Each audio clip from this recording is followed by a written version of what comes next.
Saindo do caixoteio. O que é fractal? Ó, tá afins aí, tá dizendo fractal. Vamos lá. Fractal foi um termo, né, que foi denominado por um matemático, né, francês chamado Benoit Mandelbrot. Okay? Benoit Mandelbrot. Benoit Mandelbrot, nome dele. Em francês a gente fala Benoit Mandelbrot. Ah, cara, tu sabe falar francês? Sei não. Vai pra puta que pariu. O que acontece é isso aqui. O nome dele é Benoit Mandelbrot. E aí, né, ele, né, desenvolveu a estrutura de a análise de geometria fractal, né, do ponto de vista que você consegue analisar o macro infinitas vezes repetido no micro, né? Então o micro ele nada mais é do que o macro infinitas vezes repetido. Matematicamente ele conseguiu comprovar isso, né? E isso é um movimento que acontece em todas as nossas relações com a matemática, ou seja, todas as nossas relações com a vida. Porque a matemática é a vida é envolto da matemática. Ah, cara, tem alguma coisa que não tem matemática? Não. Você pode até não saber que ali tem matemática, mas tem, ok?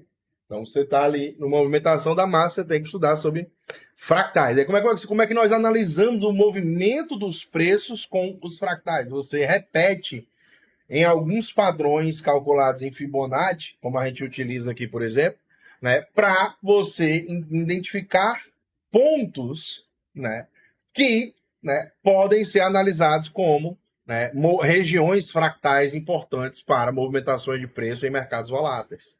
Né? Então você tem, né, a própria, né, média móvel é uma forma de você analisar um movimento fractal.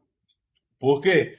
Porque uma média móvel é uma coisa que ela fica se repetindo, repetindo, repetindo, até chegar no ponto de se reajustar, né? Dependendo da volatilidade daquele ativo. Então ela fica o macro se repetindo no micro infinitas vezes, né? Enquanto o ativo estiver sendo negociado, aquela média vai estar sendo criada e desenvolvida aquele processo. Então a gente tem esses pontos fractais, né? Essas médias móveis que você confia 100% no fractal. A questão não é essa. A questão não é essa. São pontos importantes de análise para você tomar decisões, mas, na minha análise, eu não levo o fractal como 100% da análise. De consideração, eu tô comprado ou eu tô vendido. Se tiver acima disso daqui, eu tô comprado. Se tiver abaixo disso aqui, eu tô vendido. Isso aí eu acho uma coisa extremamente errada a se fazer. Você tem que analisar e trazer base para os seus, né, capitais, seus investimentos. Como é que você tem que pensar? Você tem que pensar, brother, que, né, na hora de você trazer os seus investimentos para a tona, você tem que fundamentar eles primeiro.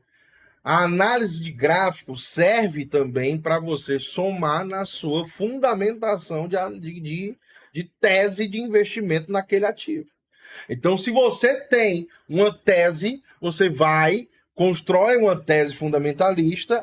Esse ativo é interessante investir, deixar meu dinheiro parado, alocado nele. Por quê?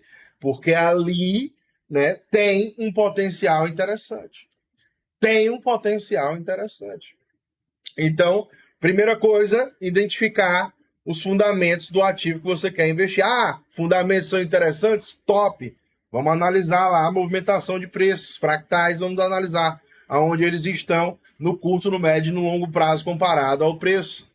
Né? E aí você consegue identificar pontos de entrada e saída, pontos de identificar se nós estamos muito esticados no preço, se ele está muito distante dos fractais de longo prazo, ou se ele está muito próximo dos fractais de longo prazo. Quando ele está próximo dos fractais de longo prazo, significa que nós estamos próximos de regiões de fundo. Né? Por quê? Porque demora muito tempo para poder a gente passar por essa. Cara, tá falando isso, mas aqui, por exemplo, ele chegou aqui no fractal, baixou e depois caiu lá para cá, caiu para caralho. Aqui, por exemplo, ele caiu aqui até encontrar o fundo, depois do fractal 60%. Beleza.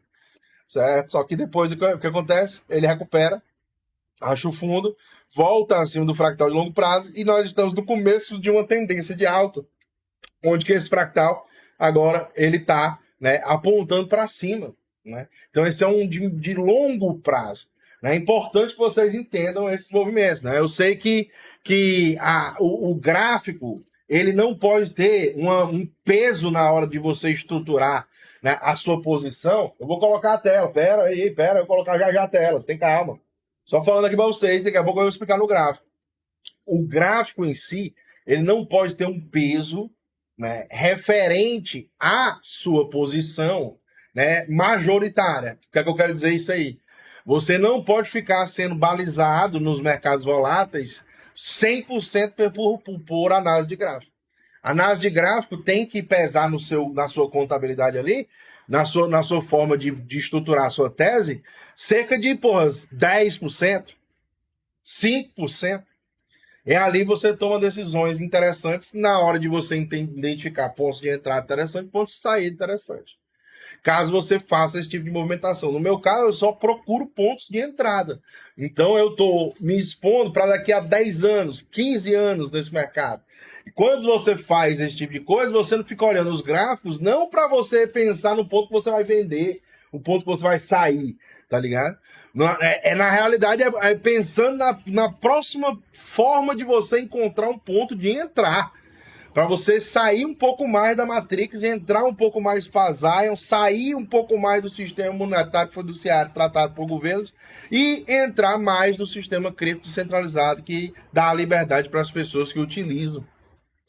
Então é mais ou menos esse conceito sobre os fractais, né? E também sobre a exposição. Aqui foi um movimento eu falei para vocês aí sobre a exposição, como você deve se expor a esses movimentos, tá ligado? E aí eu particularmente acho isso interessante.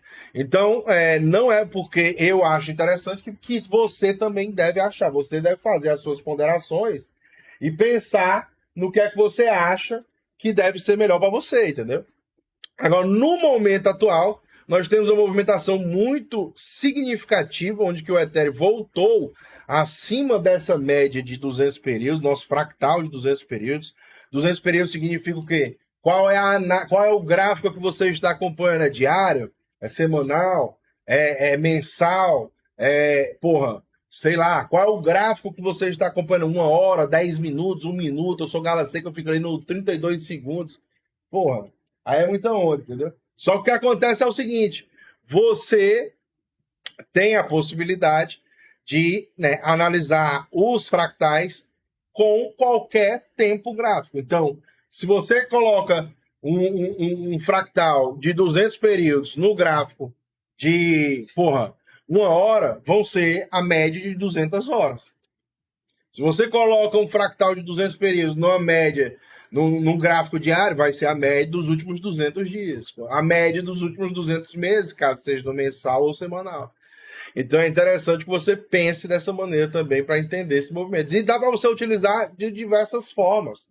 E os mais importantes são esses três: 200 períodos, 610 e o 1.200. Que são os de longo prazo, os que mais trazem efeito aqui para esse mercado cripto.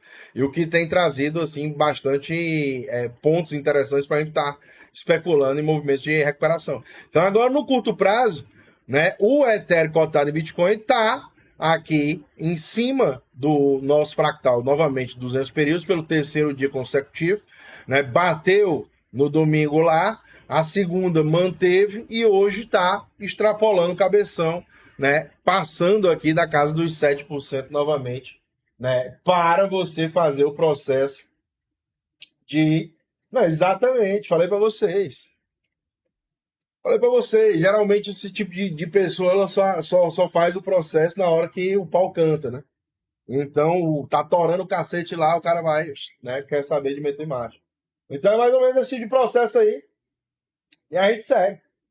Então, particularmente, Bitcoin e o Ethereum fizeram um fundo. Cara, eu tenho tudo para acreditar que sim.